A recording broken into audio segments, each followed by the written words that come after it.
இந்த படத்தோட கதையை எப்படி சொல்லலாம், இது தண்ணி பியூராக இருக்குல்ல, இதில் ஒன்றுமே இல்லை, நார்மல் தண்ணி தானே அப்படிங்கிற மாதிரி இருக்குல்ல.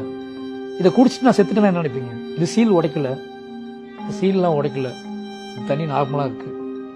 அப்புறம் நான் ரொம்ப கான்ஃபிடண்ட்டாக எடுத்து குடிச்சிடுவேன். அதை நீங்களும் அதை அலோவ் பண்ணிக்கிறீங்க. இப்போ நான் குடிச்சு முடிச்சோன்னே இதை செத்துட்டேன்.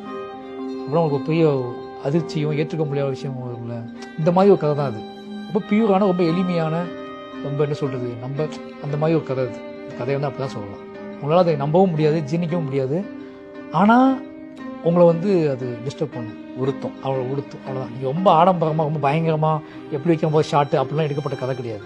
இவ்வளோதான் இந்த கதையோட.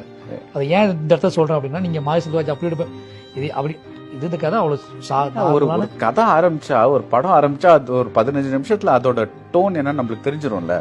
ஸோ நீங்க என்னதான் முன்னாடி எடுத்திருந்தாலும் இந்த படத்துக்கான டோன் அப்படின்ட்டு அந்த டிராவலில் தானே நம்ம போனோம்.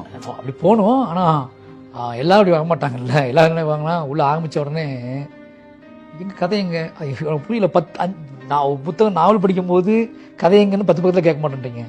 ஆனால் படம் ஆரம்பித்த உடனே கதை எங்க அப்படின்னு கேட்கறதுல அப்போ தான் நான் ஒரு மனுஷனை உனக்கு காட்டணும், அந்த மனுஷனோட ஆட்டிடியூட் காட்டணும், அவனோட பிரச்சனைகள், அவனுக்கு நெருக்கமானவங்க யாருன்னு காட்டணும், அவன் எந்த உலகத்தில் வாழ்றான்னு காட்டணும். அதுக்கப்புறம் தான் கதையை சொல்ல முடியும். அந்த ஸ்பேஸ் சினிமாவில் இல்லை. இப்போ ஒருத்தன் வீட்டை விட்டு வெளியே வரான் அப்படின்னு ஷார்ட் வைக்கிறேன், அவன் வெளியே போய் வாழ்றது தான் கதையாக இருக்கும். வீட்டை விட்டு கிளம்புறான், அவன் வெளியே அவன் எப்படி வாழ்றான் அப்படிங்கிறது கதையாக இருக்குன்னு வச்சுக்கோங்களேன். அவன் வெளியே வரும்போது எதுக்கு போகிறான், இவன் நடந்துகிட்டே இருக்கான், எதுக்கு போகிறான்னு ஒரு கேள்வி உங்களுக்கு வந்துடுது. சரி, நடந்து போனான், இப்போ பஸ்ஸில் ஏறான் அப்படின்னு தோண ஆரம்பிச்சதில்ல. நான் அதோட விஷயத்த அதோட உளவியலாக கொஞ்சம் உங்கள்கிட்ட நிரூபிக்கிறதுக்கு கொஞ்சம் டைம் எனக்கு எடுக்கும். அந்த ஸ்பேஸ் இந்த சினிமாவில் இல்லை. தலைவா என்ன அவன் நடந்து போயிட்டே இருக்கான், அது என்ன கதை, ஏதாச்சும் முடிவு வாங்க அப்படிம்பாங்க. அந்த கதையோட ரைட்டருக்கு, டைரக்டருக்கு அந்த கதையோட ஆழம் தெரியும், பார்வையாளனுக்கு தெரியாது. ஏன்னா முன்னாடியே அவனுக்கு தெரியும். அப்போ அவன் நடந்து போகிற ஷார்ட்டோட வேல்யூ அவனுக்கு தான் தெரியும். நம்ம ஊரில் என்ன நினைப்போம்னா, சும்மா நடந்து போக மாதிரியே தெரியும், அதான் பிரச்சனை. அவன் சும்மா எனக்கு கதை தெரியாதுல்ல உங்களுக்கு.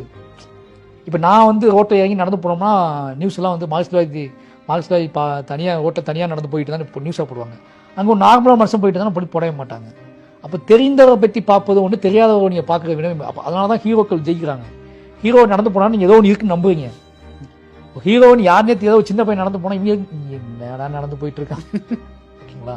அப்போ அதில் விஜய் சாரோ அஜித் சாரோ நடந்து போனாங்கன்னா அதுக்கு வேல்யூ இருக்குது. அதனால இந்த மாதிரி புது முகங்களை வச்சு படம் எடுக்கும்போது சிக்கல்கள், அதுக்காக இந்த சொல்கிறேன் நான். ஏதோ ஒரு இன்டர்வியூ போது நீங்கள் சொன்னீங்க, நடுவில் சொன்னீங்க, எனக்கு எதுவும் ஞாபகம் இல்லை, மேபி பரியரும் பெருமாளாக இருக்கலாம், ரொம்ப நாள் முன்னாடி எல்லாரும் வந்து என் படத்தை பேசும்போது அரசியல் பற்றியே பேசுகிறாங்க, அதோட அழகியல் பற்றி பேச மாட்டேங்கிறாங்க அப்படின்னு சொன்னீங்க. இப்போ பேச ஆரம்பிச்சிட்டாங்களா? இப்போ பேச ஆரம்பிச்சிட்டாங்கன்னா என்ன சொல்கிறது, ரகசியமாக பேசுவாங்க. ஓப்பன் ஸ்டேட்மெண்ட்டாக பெருசாக இருக்காது. நம்ம எங்கேயாவது போயிட்டு இருக்கும்போது, தலைவா அது அந்த சீனு அது ஏதோ ஒன்று பண்ணியிருந்தீங்க, அது பயங்கரமான தலைவா அப்படிம்பாங்க. ஆனால் வெளிப்படையாக சொல்ல மாட்டாங்க. ஏன் அது? ஏன்னா எது விவாத பொருளாக மாறுதோ, எது வந்து அதிகமாக கவனிக்கப்படுதோ அதை பற்றி நம்மளும் அப்படி தானே இருக்கும். இப்போ வந்து ஒரு பெரிய ஹீரோ படம் பார்க்கும்போது அந்த கதையை தாண்டி அதை என்கேஜ் பண்ணதாச்சும் தான் பார்ப்போம் நம்ம. அப்போ பெரிய ஹீரோ ஏன் கதை கேட்க மாட்டேன்றாங்க, என் படத்தில் யாசா கதையை கேட்பான்னு சொல்கிற ஹீரோஸ் இருக்காங்கல்ல. அப்போ என்ன பண்ணோன்னா அது எதுக்கு ஒன்று இருக்குது, அவங்க பார்த்துருவாங்க, அவ்வளோதான்.